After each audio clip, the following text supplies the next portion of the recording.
I'm here today to make a video in regards to me talking to God before I was born.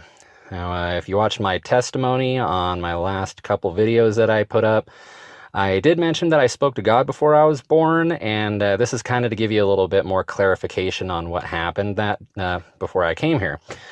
And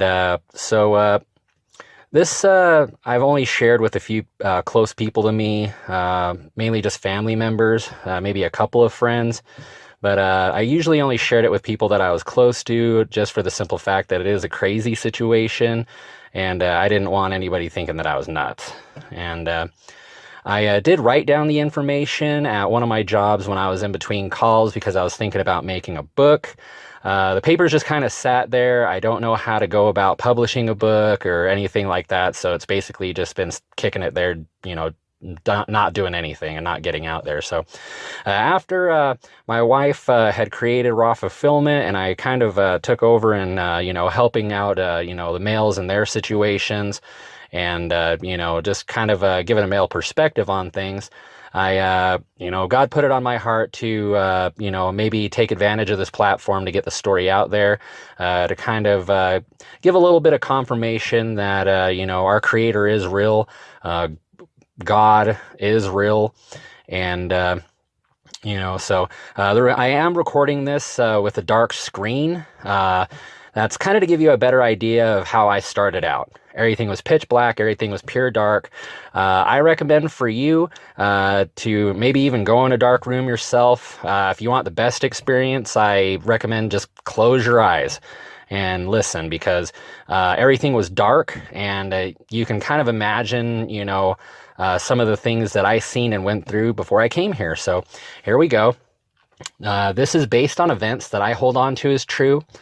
Now, as far as I can remember, everything was darkness. I didn't have a physical body, no bright light anywhere, no trademark Santa Claus white-bearded fellows around, just me, in spirit alone. The feeling I had was like the tingly feeling that you get when your arm or leg falls asleep, but it was all over my spirit. The tingly feeling that feels good and funny, but at the same time a little painful. Now, take that feeling and times it by like 1,000,000. Yeah, it's pretty overwhelming. It rolls over you like waves, like whoosh, whoosh, whoosh, like waves from an ocean. Now, these waves are made out of like tiny sparkles of light energy that just flow over you. It feels great, but at the same time, it's a lot to handle. After it hits you, call it being slain in the spirit or whatever, but you're unable to move. You're just boosh, done. Now, at this time, I'm starting to kind of come into my surroundings, and at first I felt alone. And after a little bit, I started to realize that I wasn't. Everyone was there. Now, what I mean by when I say everyone was like little grains of sand made of light energy in a universe made from these grains. We were all there. Now, we're all separate entities, but we were all one spirit. We're all made of the same light energy, every one of us. In essence, we're all one light energy, no defining factors to separate us like race or gender, no need to eat, sleep, go to the bathroom. It was a worry-free existence, peaceful in its simplicity. Then I heard from him. He talked to me for the very first time. Now, when I say talk to me, it wasn't like a physical voice that you would hear from a physical mouth. When I say heard, it wasn't a voice from sound that I heard from physical ears. I mean, I wasn't even created yet. I had no physical body. I was there, no form. I felt like I was floating out in the middle of space, no stars, and almost in like a suspended animation. Now, one thing about this part that kind of tripped me out is I remembered what God said to me in the English language. Now, granted, this happened to me before I even knew what language was, even let alone have a mouth to speak or ears to hear or a physical brain to even retain this knowledge. But I did. Why? I don't know. Maybe I remember this for myself. Maybe I retained this knowledge so I could share it. One way or another, I couldn't keep it bottled in, so I decided to share it with you guys. Hope it helps.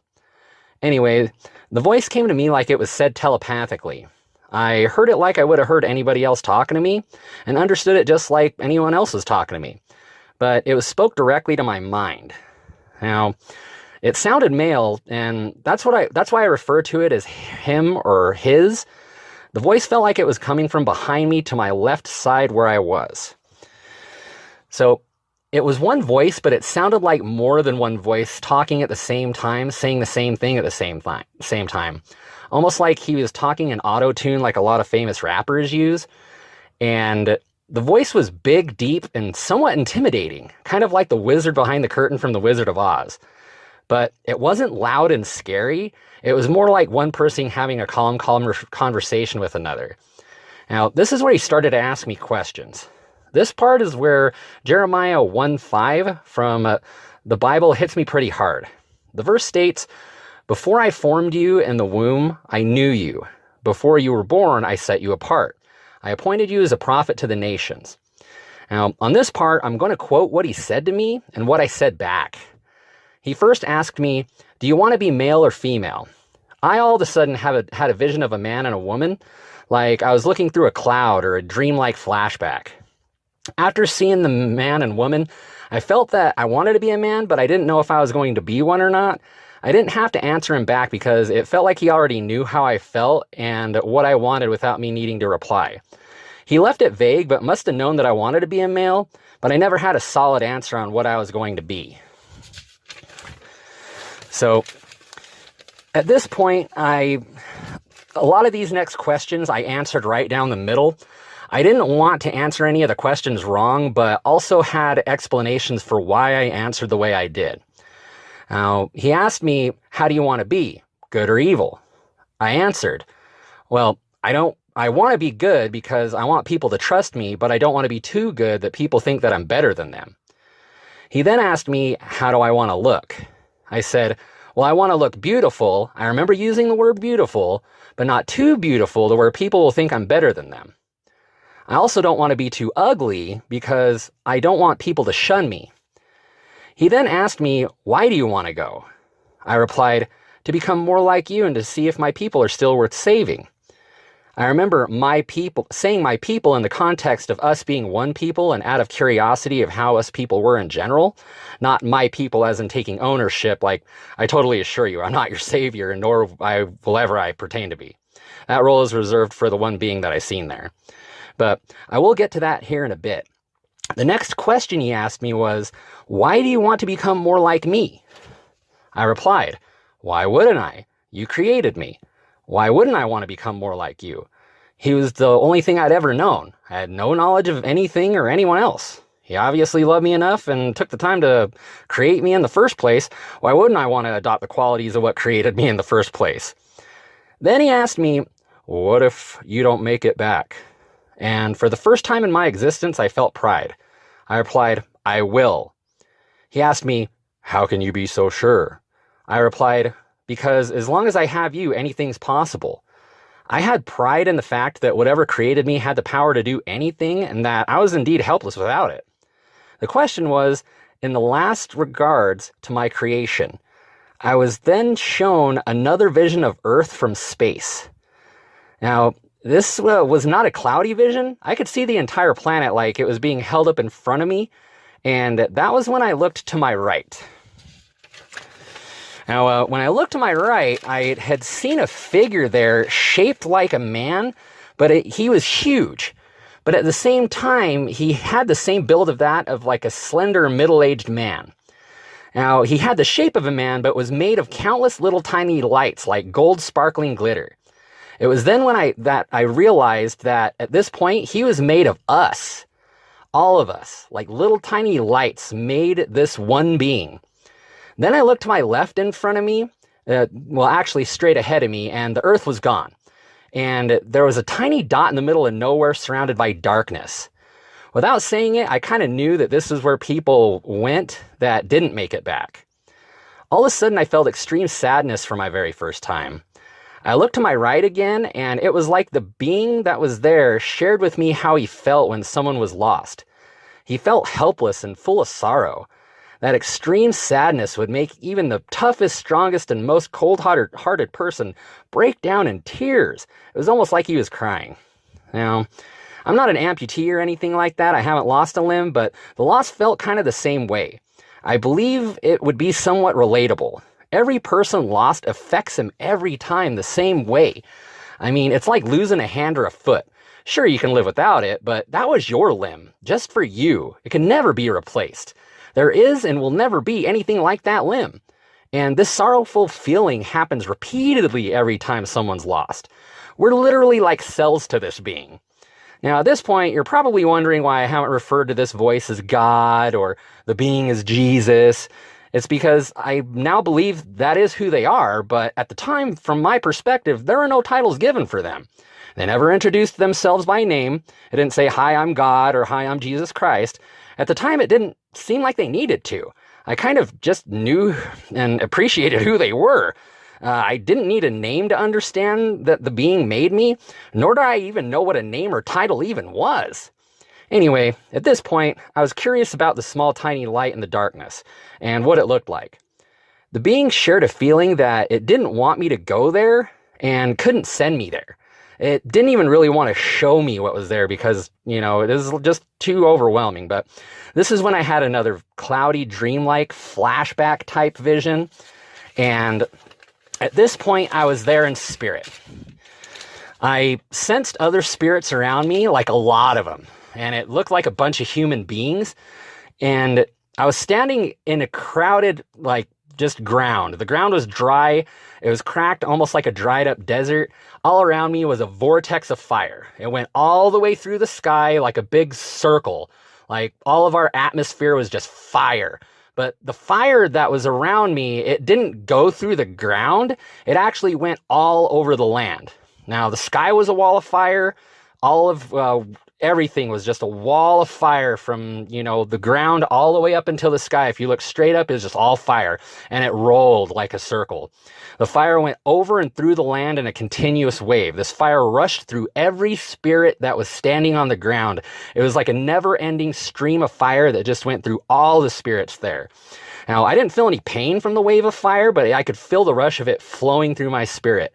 Its intention felt like it was meant to induce pain and discomfort. But here's where this place gets weird. Well, even more weird than it already was. The only other option to go was up above the waves of fire. Wherever there was fire, you could land and stand, but you had the option to raise up above the flames. Now, call it floating or flying, whatever. You could rise above the flames, but there's a catch. If you go above the flames to get out of the fire, in front of you and behind you, to your sides, it almost seemed like a bottomless, dark, voided pit. And it forever gives you the sensation of falling endlessly into nothing. Both sensations were very uncomfortable, to say the least. Stand and burn forever, or feel like you're falling and flailing down into a bottomless pit. Great choices, right? I'm pretty sure this was just a sample of what that place was like, since I didn't feel any warmth from the flames. The vision ended and I was looking at the being again. Once again, I felt extreme sadness from this being, in a sense that it didn't want anyone to go to this place. He wanted everyone back. It was like these spirits chose to go to this place and be with him. The overwhelming love emanating from this being for these spirits was heartbreaking. I looked straight ahead again, and I was above the earth again, but this time I was closer to the planet. It was like I was above the atmosphere, above what seemed like the United States. It looked like it was nighttime, as I could see tiny lights all over the land. Now, at this point, it felt like he was showing me and kind of asking me in spirit if this is the place that I wanted to go. I also remember being asked in spirit if I wanted to speak English. I remember this was confusing to me because I didn't know there was any difference in language. He just confirmed there was a difference. So I agreed to go wherever was easiest and use whatever language worked best for that area. I wasn't picky at that point. Nothing was confirmed, like me becoming a man or a woman. There was no answer as to what was going to happen. All I know is that I was shown a cloud-like vision of different lives on the planet. It was like I was seeing through different beings' eyes at this point. So what I mean by beings is that it wasn't just humans. I remember seeing out of the eyes of a housefly. Funny thing, it seemed like it just wanted to be squashed. It wanted to be squashed by a human. It was flying around. It didn't want to be a fly. It got what it wanted. It got squashed. It knew what it was doing because it wanted to annoy the human. It gave up finally and then got squished. The funny thing is, every vision I had involved that being dying or someone else dying. I had a vision of a Native American being shot in the back on a horse, and he fell off. He died peacefully, and as he fell to the ground, it felt as he was okay with returning to the ground, as he'd be returning to the earth and to nature after he died. I felt that same sparkly, light, tingly, limb going to sleep feeling all over him, and it felt like he was surprised and happy. I then had a vision of a man in a desert with his arms in front of him, stretched out with his hands forming a triangle over the horizon, almost kind of like the whole Jay-Z Rockefeller type thing. He seemed like he was an Egyptian architect who had just discovered how to create or where to place a pyramid. This man seemed like he was, murdered from someone behind him. He was happy about his discovery, but it seemed like somebody stabbed him or smashed him with a rock or, something like that. Somebody snuck up and killed this dude. So he never got to share his discovery, or someone killed him and stole his idea. I don't know. I then had a vision of a man with a very sick woman. This vision had more of a, 1930s fashion type era feel to it. They were in, long, dresses, top hats, tuxedos type of situation. Almost kind of like an English movie, or something like that. So kind of like an England type situation. It felt like he was showing me and asking me in spirit if, that's the last page. I'm going off here. Please bear with me. So this man was extremely sad because of a woman who was dying of an illness.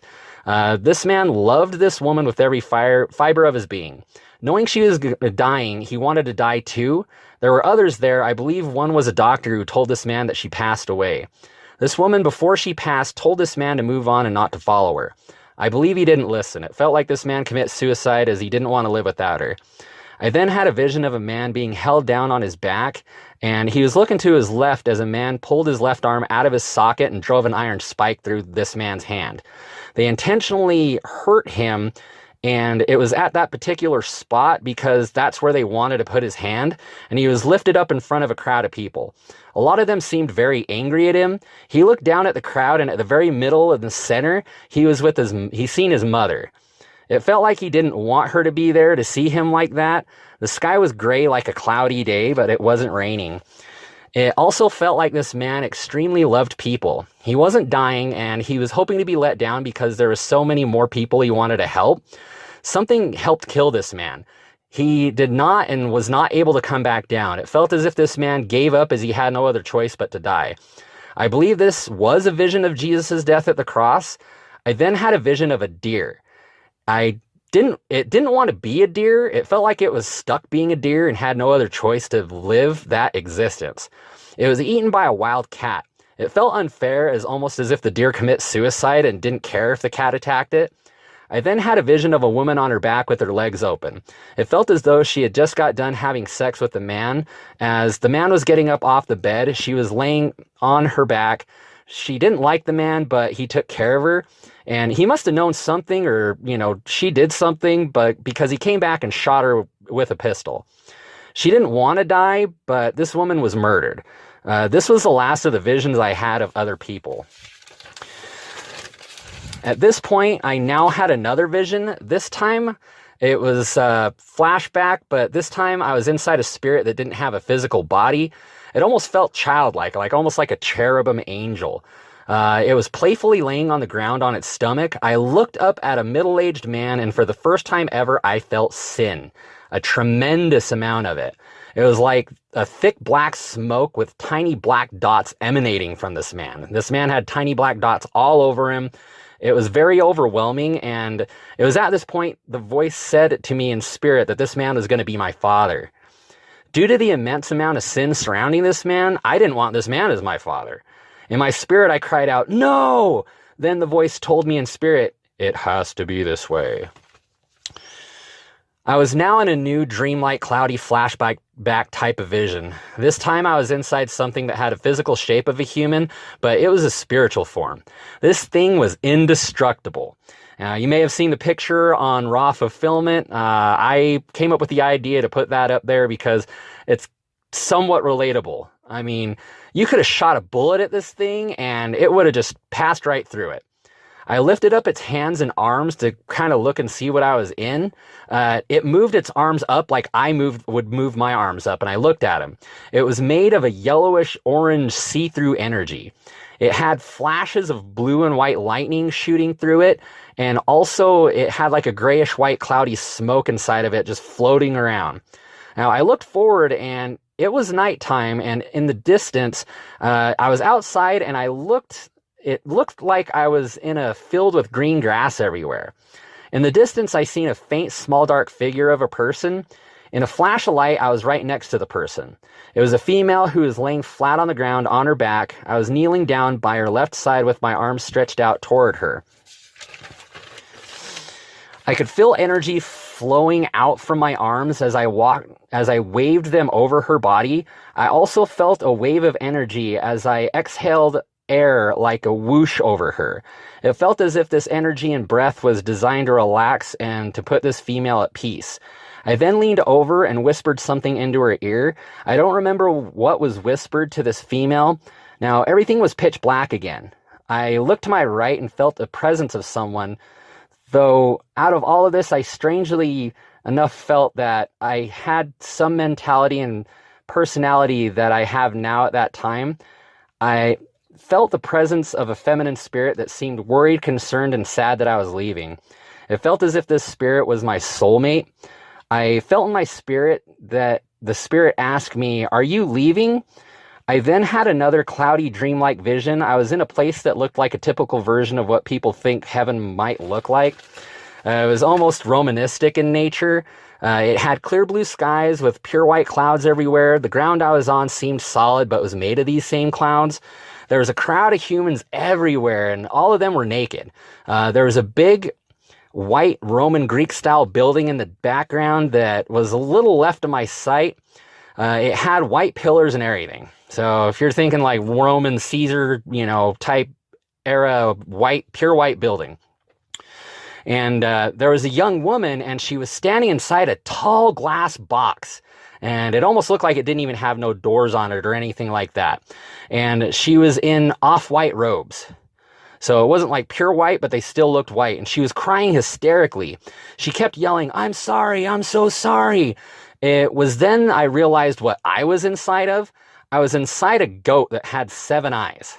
I could see like I normally would see now, but I could see in my spirit that what this goat looked like. I walked to the glass box. The lady seemed trapped inside. I walked right through the glass box, and like it wasn't even there. And I lowered my head. It was almost like to be petted. She then calmed down and hugged me. I was then again in total darkness with this feminine spirit. I then said in my spirit to her, "Don't worry, I'll find you," as I had a feeling as she was going to be following me wherever I was going. I then remember falling, and it was like just a dropping feeling out of the sky. My spirit was now inside my physical body. Why I retained all of this memory, I don't know, but I held on to it with every fiber of my being. I could care less if people believe me or not, and as a human, I can't say that it doesn't sound crazy. Throughout my life, I've only told people I know and trust, and even then I was extremely skeptical on what I would share with each person. This is something now I feel I should share with the human race to maybe give closure and clarity on what I experienced and what life was like for me before I came here. These events were, and what currently keep me as an avid believer of a creator. And, thank you for listening to me. That was just a really crazy thing that happened to me before I was born. And, if it helps out any of you guys, that's great. Maybe to give you some confirmation, some closure, and just knowing that there's something out there, man. I mean, I believe that wholeheartedly. And, now just growing up and being older and going through what I've went through, I've never forgot about that. I mean, I went through the human struggles of doing my own thing, partying, falling into addictions and this, that, and the other. I should have been a lot stronger because of those visions, but hey, it is what it is. But I've never forgot, any of that. And, I love you guys. Thanks for hearing me out. I hope, this ended up helping you in a way. I'm glad that I had a chance to actually get this out there.